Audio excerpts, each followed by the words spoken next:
convince you not to jump? He saved my life that day, but I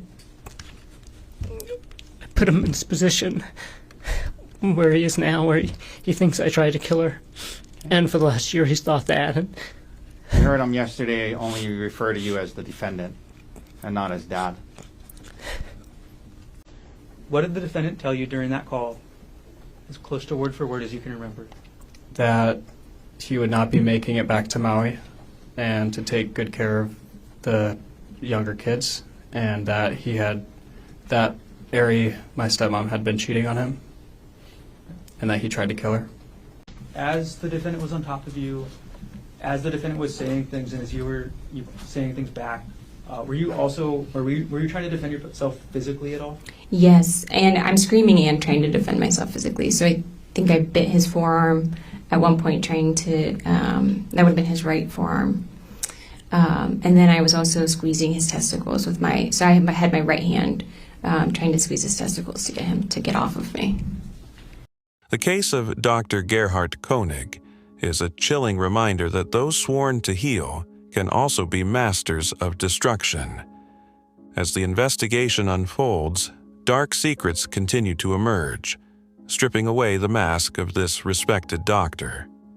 It all started with a scenic drive to one of Hawaii's most dangerous viewpoints, but the atmosphere quickly turned cold. Ariel sensed something was wrong the moment they reached the edge of the steep cliff. The silence wasn't peaceful. It was predatory, and she felt a wave of unease, realizing this isolated spot was far from a romantic getaway. You mentioned you didn't hike the whole trail. At a certain point, did you decide to turn around? Yes, we were hiking, and there's kind of these like cliff faces that you walk past, and it's pretty narrow, and I was just feeling uneasy, and I wasn't enjoying myself. And we got to a part where you had to kind of scramble, use your arms and legs to get up, and it was kind of exposed. There weren't really a lot of trees, and I was just uneasy. And so I told Gerhardt, I'm not having fun. I don't want to keep going. I'm going to stop here. Ariel, can you explain to us what was making you uneasy? The cliffs were just feeling, it was windy, and the trail was narrow, and the cliffs were really steep. Do you know how tall the cliffs were? I don't. Hundreds of feet, I would say. The most haunting moment was captured in a simple photograph. After Dr. Konig snapped a picture of his wife, his behavior shifted. Instead of looking at her face, his eyes were locked on her feet, calculating the distance to the edge. He wasn't admiring the view.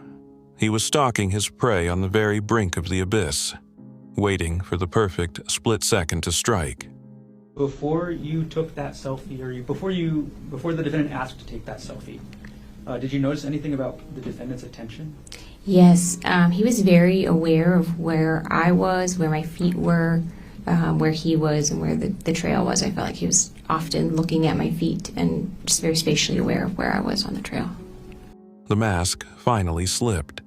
In a sudden explosion of rage, the doctor grabbed Ariel with terrifying force. The loving husband vanished, replaced by a man who looked her in the eye and cold-bloodedly whispered, "I'm tired of all of this." With a violent shove, he attempted to send her plummeting into the darkness below. When I walked up to him, then he grabbed me really forcefully by my upper arms, and he said, "I'm so sick of this. Get back over there." And he starts pushing me back towards the cliff. While the defendant was grabbing you and pushing you, what did you do? I was surprised. It felt almost like he was kidding at first, and I was like, "What are you doing?" But he had grabbed me really hard and was moving me. So we kind of wrestled a little bit, and I threw myself onto the ground, because there's a lot of trees and shrubs there, so that I could hold on. As you threw yourself to the ground, how did the defendant respond? Well, he got on top of me, and he was kind of trying to pull me, and we're wrestling, and he ended up straddling me, so he had his legs on either side, kind of across my waist. But the horror didn't end with a push. When Ariel fought back for her life, the doctor's true clinical cruelty came to light. He pinned her to the ground, using his weight to crush her escape. As she struggled, he reached for his medical bag, not to save a life but to end one, attempting to inject his own wife with a lethal dose of a sedative. Once the defendant was on top of you, what did he do next? So he was first trying to pull me, trying to get me closer to the cliff, and again I could kind of hold on to the roots and stuff that were around us. And then he had a backpack that he was hiking with, and he, like I said, he's on top of me, and he had a syringe in his hand, and he says, "Hold still," and I see the syringe, and I just kind of like bat it away from us both. Okay. When you first saw that syringe in his hand, did you actually see where it came from? I didn't see where it came from, no. All right, and you said you were able to bat it. Do you know where it went? It just fell on the ground sort of near us. It would have been to my left, because I could still kind of see it in my periphery as I was trying to make sure it wasn't going to get grabbed again. And then could you describe what you remember about the syringe, what it looked like? Sure, it was a clear syringe with a blue piece, maybe blue plunger, I guess is what that's called. Once you were able to bat the syringe away onto the ground, what did the defendant do next? So he had taken his backpack off, and it was on the ground to his left, so kind of to the right side of my body here. And he was digging in that with his left hand, and then kind of holding me down with his right hand. And I'm screaming, and I'm saying, "What are you doing? Get off me." And he's saying, like, "F you're done. I'm so sick of you. I'm so done with you." As Ariel screamed for mercy at the edge of the abyss, Dr. Gerhardt Konig didn't flinch. He leaned in, cold and calculated, and told her that her resistance was useless, claiming that no one was coming to save her, and that she was completely unheard in that isolated place. The mask of the respected doctor had completely shattered, leaving behind nothing but a cold-blooded killer. All right, you mentioned the defendant was saying some things. Can you tell us what you remember he said as he was on top of you? Yeah. I'm screaming, and he's telling me, "Shut up. Nobody's going to hear you out here. Nobody's coming to save you." And I'm saying, like, "You can't do this. Everyone knows we're on a hike. They'll know this wasn't an accident, and our kids will be orphans. You'll go to jail, and I'll be dead. Like, you have to stop." And again, he's saying, like, "You're done. We're done with you. We don't need you anymore. You're done. You're done." Ariel fought for every inch, but Konig was relentless. The man who spent his career in sterile operating rooms now turned to pure brutality. As she desperately resisted, he dropped the medical facade, grabbed a heavy rock, and began striking her face, intent on silencing her forever. As the defendant was on top of you, as the defendant was saying things, and as you were saying things back, were you trying to defend yourself physically at all? Yes, and I'm screaming and trying to defend myself physically. So I think I bit his forearm at one point, trying to, that would have been his right forearm. And then I was also squeezing his testicles with so I had my right hand trying to squeeze his testicles to get him to get off of me. Was that before or after he calmed down, as you just said? That was before he calmed down. Okay. So what happened, you said, after the defendant calmed down? Oh, well, it felt like he calmed down because it looked like he took a deep breath. And again, I was screaming, and so he's covering my mouth and stuff, and then we have this moment of, like, it seems like he takes a deep breath, and then he just starts hitting my face and my head with a rock. Did you see where the defendant got the rock from? I didn't see where he got it from, but, like, spatially, he was, like, reaching up around this area of my head, so my impression was that there was a rock on the ground near my head that he was able to grab.